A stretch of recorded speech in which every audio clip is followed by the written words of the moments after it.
నమస్తే. సామాన్యుడి చేతిలో సామాజిక అస్త్రం నెంబర్ 1 న్యూస్‌కి స్వాగతం. నేను రవీంద్ర. వైఎస్ఆర్‌సీపీ సీనియర్ నాయకుడు, టీటీడీ మాజీ చైర్మన్ వైవి సుబ్బారెడ్డి. ఆయనకు చిక్కులు తప్పవా అంటే ఖచ్చితంగా ఆయన ఇబ్బందికరమైనటువంటి పరిస్థితుల్లోకి వెళ్ళబోతున్నారు అనేది అర్థమవుతుంది. ముఖ్యంగా గత ప్రభుత్వంలో ఈయన చైర్మన్‌గా ఉన్నటువంటి సందర్భంలో టీటీడీలో కల్తీ నెయ్యి వ్యవహారం అనేది ఒక ప్రకంపనలు కలిగించినటువంటి అంశం. దేశవ్యాప్తంగా ప్రపంచంలోనే అత్యుత్తమ పుణ్యక్షేత్రాల్లో తిరుమల తిరుపతి దేవస్థానం ఒకటి. ఆ దేవస్థానంలో భక్తులకు తయారు చేసి ఇచ్చేటువంటి ప్రసాదం లడ్డు ఉంది. ఆ లడ్డూలో కల్తీ నెయ్యి. ఎంత దారుణం చూడండి. అంటే భక్తుల మనోభావాలను కూడా వారు క్యాష్ చేసుకునే విధంగా గత ప్రభుత్వంలో నిర్ణయాలు జరిగాయి. అంటే ప్రతి ఒక్కరూ ఏ పదవిలో ఉన్నవారైనా తమ స్వార్థ ప్రయోజనాల కోసమే పనిచేసినటువంటి సందర్భం. చాలా ముఖ్యమైనటువంటి అంశం. దీనికి సంబంధించే మరికొద్ది గంటల్లో వైవి సుబ్బారెడ్డి తిరుపతి సిట్ కార్యాలయానికి హాజరు కాబోతున్నారు. చాలా కీలకమైనటువంటి పరిణామాలు చోటు చేసుకునే అవకాశాలు అయితే స్పష్టంగా కనిపిస్తున్నాయి. ఇప్పటి వరకు ఈ కేసు ఇంత సీరియస్గా ఉంటుంది అని ఎవరు అనుకోలే. కానీ తాజాగా జరిగినటువంటి పరిణామాలు, దాదాపుగా ఈ వ్యవహారంలో ఇప్పటికే సిట్ 15 మందిని అరెస్ట్ చేసింది. అరెస్ట్ చేసినటువంటి సందర్భంలో ముఖ్యంగా ఏదైతే ఈ వ్యవహారానికి సంబంధించి అప్పుడు పనిచేసినటువంటి అధికారులను మరికొంతమందిని విచారించింది సిట్. ముఖ్యంగా మాజీ ఈవో ధర్మారెడ్డి, ఆయన కూడా తాజాగా విచారించింది. అనేక ప్రశ్నలు సంధించింది సిట్.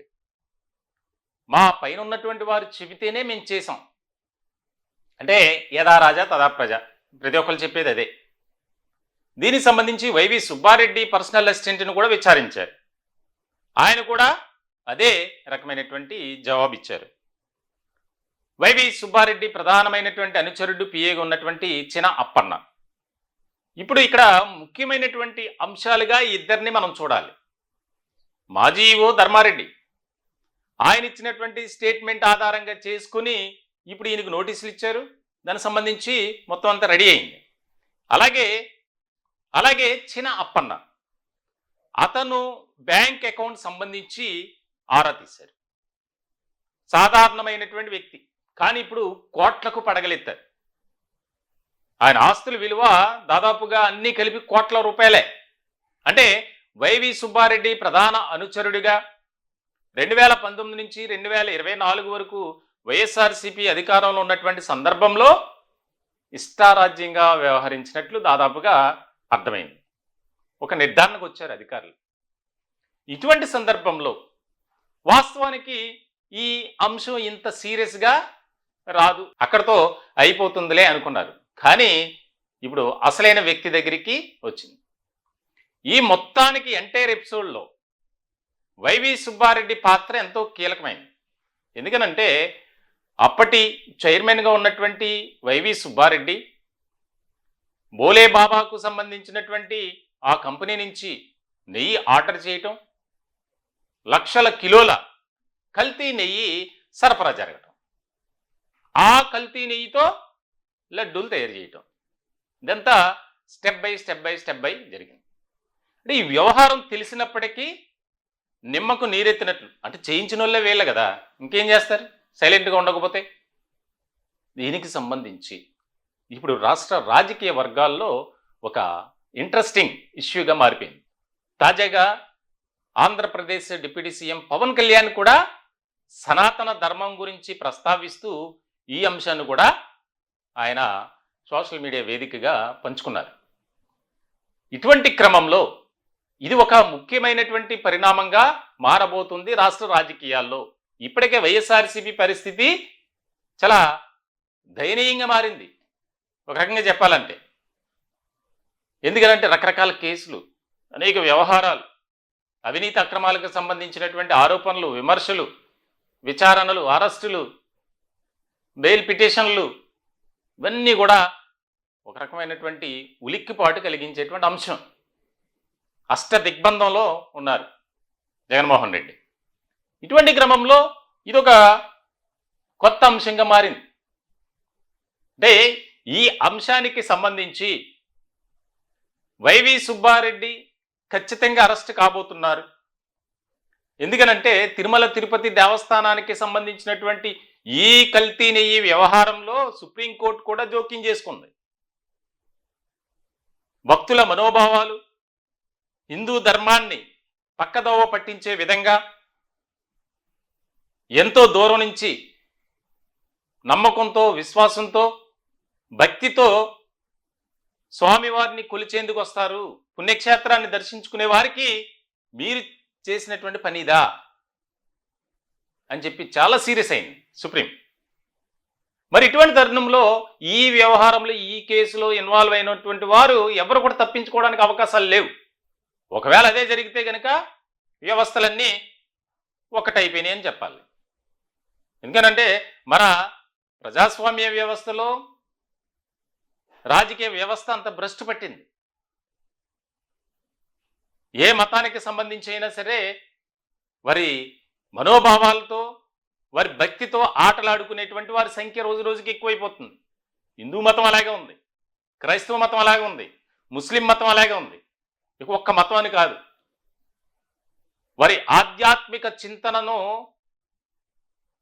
దాన్ని ఆసరగా చేసుకుని వారిపై ప్రయోగాలు చేస్తారు, నిలువు దోపిడీ చేస్తారు, ఉన్నదంతా దోచుకుని వెళ్ళిపోతారు. మన సమాజంలో రోజు జరుగుతున్నటువంటి ఇన్సిడెంట్స్. సో ఇటువంటి సందర్భంలో వీరిని ఏమనాలి? భక్తుల మనోభావాలతో ఆటలాడుకున్నటువంటి ఈ ఫ్యాన్ గ్యాంగ్ అని ఎందుకు వాడాను అంటే ఆ పదం వైఎస్ఆర్సీపీలో చోటు చేసుకున్నటువంటి అవినీతి అక్రమాలు కోకొల్లలు.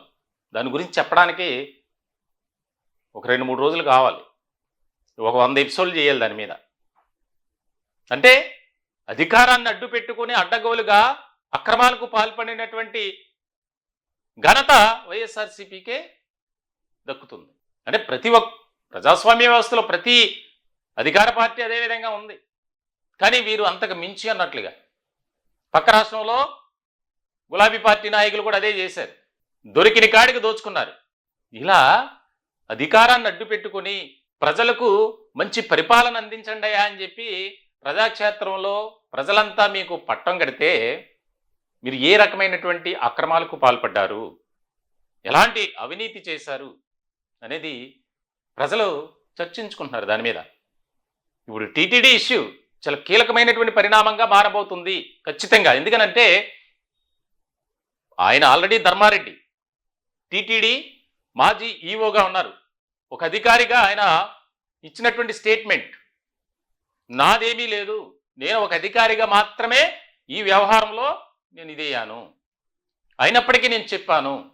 దాదాపుగా తాజాగా ఆయన్ని 9 గంటల పాటు విచారించారు సిట్. ఎన్నో కీలకమైనటువంటి అంశాల మీద ఆయన దగ్గర నుంచి సమాధానం రాబట్టింది సిట్. మరి ఇటువంటి తరుణంలో ఇదొక ముఖ్యమైనటువంటి పరిణామం. ఆయన చెప్పిందంతా పెద్దవారు, నా పైన వారు అని చెప్పి ముఖ్యంగా ఆయన పేరు ప్రస్తావించింది, వైవి సుబ్బారెడ్డి పేరు ప్రస్తావించింది ఈయనే. ఎందుకంటే ఇప్పుడు ఒక అధికారిగా ఉన్నటువంటి క్రమంలో ఆ విభాగంలో ఉన్నటువంటి సుప్రీం ఎవరైతే ఉంటారో వారు చెప్పినట్టు వినాల్సిందే, ఖచ్చితంగా వినాలి. నేను చేయను అంటే ఒప్పుకోరు. ఇలాంటి క్రమంలో ఇదొక ముఖ్యమైనటువంటి కీలకమైనటువంటి అంశంగా మారింది. ఏదైతే వైవి సుబ్బారెడ్డికి సంబంధించినటువంటి ఆయన అనుచరుడు, పిఏగా చెప్పుకుంటున్నటువంటి చిన్నప్పన్న, అతను కూడా కీలకమైనటువంటి స్టేట్మెంట్ ఇచ్చాడు అనేది ఒక చర్చ జరుగుతుంది. మొత్తానికైతే రాబోయే రోజుల్లో ఆయన విచారణ సందర్భంగా ఎలాంటి పరిణామాలు చోటు చేసుకుంటాయో తెలియనటువంటి పరిస్థితి. ఖచ్చితంగా ఆయన ఇప్పటికే నాకు ఆరోగ్యం బాగోలేదు, నేను తర్వాత 1 వీక్ తర్వాత వెళ్తాను అని ఏదేదో చెప్తున్నారట. కానీ అదేం కుదరదు. ఖచ్చితంగా ఆయన విచారణకు వెళ్తారు అనేది జరుగుతుంది. దానికి సంబంధించి మొదటిసారి ఒకవేళ సాటిస్ఫై అవ్వకపోతే ఆయన చెప్పేటువంటి సమాధానంతో మరొక నోటీస్ ఇచ్చి ఆ నెక్స్ట్ డేని దానికి కేటాయిస్తారా లేదా కొంత గడువిస్తారా అనేది కీలకంగా మారింది. మొత్తానికైతే తిరుమల తిరుపతి దేవస్థానానికి సంబంధించి కల్తీ నెయ్యి వ్యవహారంలో కీలకమైనటువంటి పరిణామం త్వరలోనే చోటు చేసుకోబోతుంది అని చెప్పడంలో ఎలాంటి అతిశయోక్తి లేదు. ఈ టాపిక్పై మీ విలువైనటువంటి అభిప్రాయాలను కామెంట్ రూపంలో తెలియజేయండి. దయచేసి మా ఛానల్ని సబ్స్క్రైబ్ చేసుకోండి. Thank you.